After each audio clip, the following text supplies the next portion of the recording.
Hello everyone, my name is Miss Santana. I am the middle school science teacher here at CCAH, and it is my pleasure to be here speaking with you guys and giving you more information on the 7th grade trip.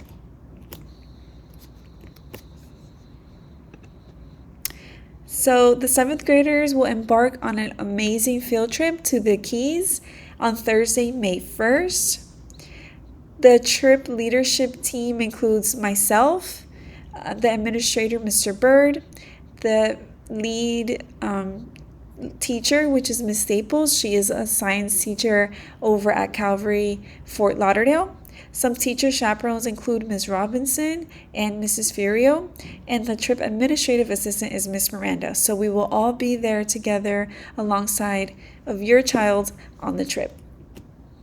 Our goal and heart for the students on this trip is first and foremost God and discipleship, education, camaraderie, and fun.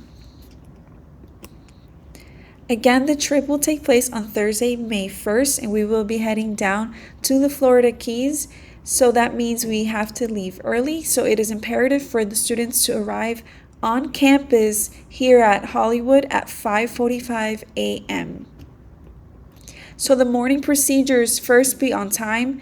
All the students that are going on the trip must be on campus by 5:45. We have to check them in, and their things need to be loaded on the bus to get ready to go.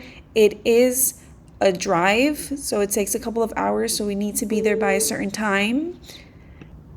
Once you arrive at the Hollywood campus, you have to locate the bus, which will be right in the front, and we will all be there to receive the students and to help them get on the bus. So you will see the buses once you arrive on campus, and the students will check in with Miss Miranda or myself, and we'll check the list and get them ready to go.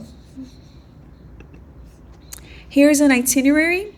6 a.m. we depart CCA. So with the students will get here at 5:45. We check them in, we load everything. And hopefully by 6 we will be on the road. At 8:30 we should be arriving in the Keys. Continue throughout the day doing activities, which includes snorkeling and kayaking as well. By 5 p.m. we will have dinner and a devotional. At 5:30 the students will be departing John Pennicamp State Park, and by 8 we should return to campus, and the parents will be here waiting for their children. So God willing, everything will flow smoothly. Some expectations that we have for the students: to be well behaved and self-controlled at all times, to represent CCAH with Christ-like behavior, to dress appropriately, to be attentive and respectful, to stay seated in one seat on the bus, to stay with the leaders at all times, and to have fun, be kind, and loving to one another. These are expectations that we hold for each and every student that is going to be traveling with us for very important reasons. So the dress code for this trip: it is a trip that involves the water and the ocean. So there is a certain way that the students need to dress, and they need to abide by this dress code. Students should wear shorts, t-shirts, hats, water shoes, or old sneakers. Please no flip-flops. Students can wear Crocs or water shoes, but no flip-flops. Swimsuits should be worn underneath shorts and a t-shirt. Boys should wear normal length swimming shorts. Girls may wear tankinis or two pieces as long as they remain covered with modest t-shirts and shorts, not white or see-through shirts. Again, the girls can wear their bathing suits under, but they need to be covered with a t-shirt that covers their shoulders and modest shorts, no white at all. All students must wear a t-shirt, no tank tops. Students need to keep their shirts on at all times. T-shirts are to cover their entire torso. No bare tummies.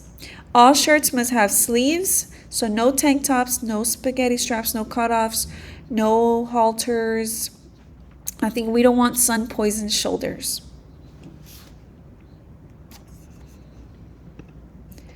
Girls, we recommend appropriate length shorts that dry quickly and are comfortable in the water. No spandex or softies, so they need to be appropriate length, and that when they get out of the water, they can dry quick. Boys, we recommend appropriate length board shorts or basketball shorts as they dry quickly and are more comfortable in the water.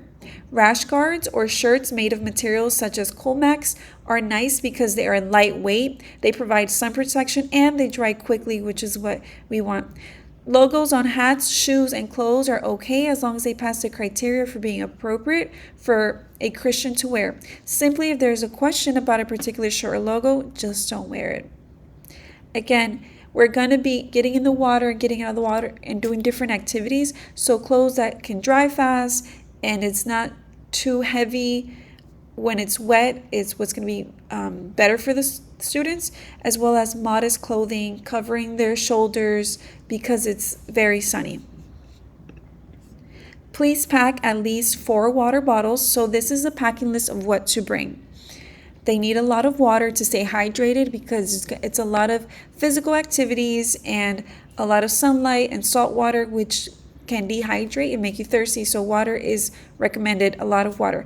Have breakfast so they can eat it on the bus or on the way there. And snacks. So snacks are important throughout the day, again, to replenish.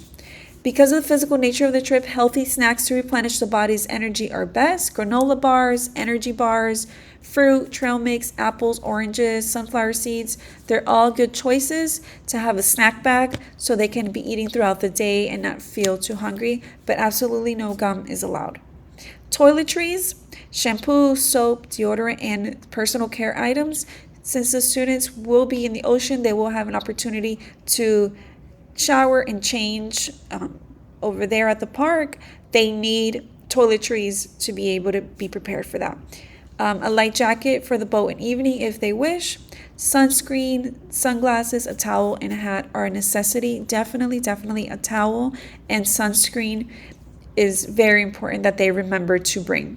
Insect repellent if they prefer.